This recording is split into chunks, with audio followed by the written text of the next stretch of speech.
Hello everyone, happy Navratri to all of you. તો last આખું week આપણે સ્ટ્રેન્થ અને ફ્લેક્સિબિલિટી ઉપર ફોકસ કર્યું, અને આ વીક જે છે તે એનાથી પણ વધારે ઇમ્પોર્ટન્ટ આપણે માઇન્ડ ઉપર ફોકસ કરીશું. તો સૌથી પહેલું આજનો આપણો ટાસ્ક રહેશે કે તમારે કોઈ પણ 3 વાક્ય, એટલીસ્ટ 3 વાક્યો ગ્રેટિટ્યૂડના લખવાના છે. તમે સવારે અને રાત્રે સૂતા પહેલાં 3 વાક્યો લખવાના છે. ફોર એક્ઝામ્પલ, તમે એવું બી લખી શકો કે I am grateful to my family for supporting me, or કે thank you God for make my day beautiful. હવે તમારા દિલથી તમને કંઈ પણ લાગતું હોય તે 3 સેન્ટેન્સ લખી શકો છો. ગ્રેટિટ્યૂડ લખવાના ફાયદા શું છે?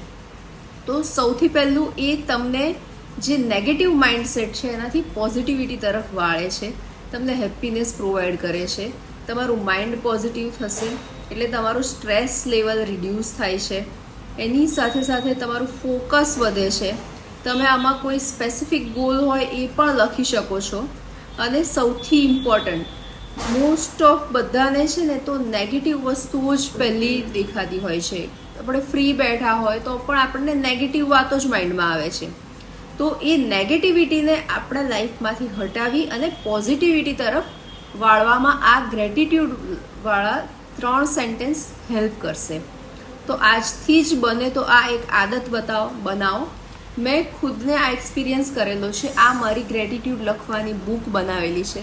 તો તમે પણ આ રીતે એક અલગ બુક બનાવી શકો છો અને તમે આજે એટલીસ્ટ 3 સેન્ટેન્સીસ લખો. Thank you.